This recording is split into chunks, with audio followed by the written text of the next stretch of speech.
बोर्डमास rule और order of operations जानने के बावजूद भी आप इस एक्सप्रेशन को सॉल्व नहीं कर सकते, सही आंसर नहीं लेके आ सकते अगर आप एक और इम्पोर्टेंट रूल नहीं जानते।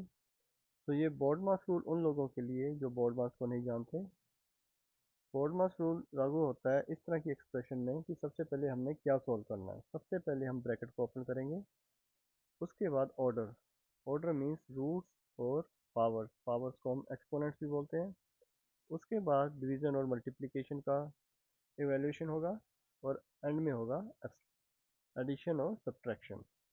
वो रूल है डिवीज़न और मल्टीप्लिकेशन को लेके, जब हम सॉल्व करेंगे वहाँ मैं आपको समझाऊंगा।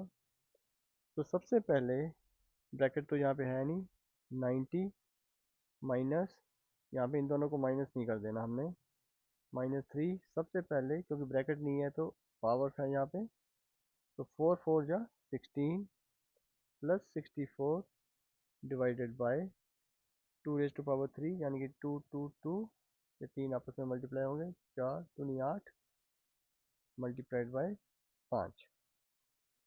उसके बाद यहाँ पे एक मल्टीप्लिकेशन का साइन है, या माइनस है या प्लस है, और यहाँ डिवीज़न का साइन है, और यहाँ पे एक मल्टीप्लिकेशन का साइन है। तो 90 माइनस 16 टाइम्स 3, यहाँ पे आ जाएगा 48, यहाँ पे आएगा प्लस 60 प्लस, यहाँ पे वो रूल लागू होगा इस जगह पे, क्योंकि इन तीनों टर्म्स के बीच में एक डिवीज़न और एक मल्टीप्लिकेशन का साइन है। तो हम इन्हें जब सॉल्व करेंगे, इवेल्युएट करेंगे, तो हम चलेंगे left to right, left to right, right to left नहीं करना। लेफ़्ट टू राइट का मतलब है पहले 64 को 8 के साथ सॉल्व करेंगे, 64 डिवाइडेड बाई 8, यहाँ आ जाएगा 8, और नेक्स्ट आएगा मल्टीप्लाइड बाई 5। तो 90 माइनस 48, अब इन दोनों को करेंगे, ये हो जाएगा 40, तो 90 प्लस 40 ये हो जाएगा 130, माइनस होगा 48, तो 130 माइनस 48 ये बन जाएगा 82।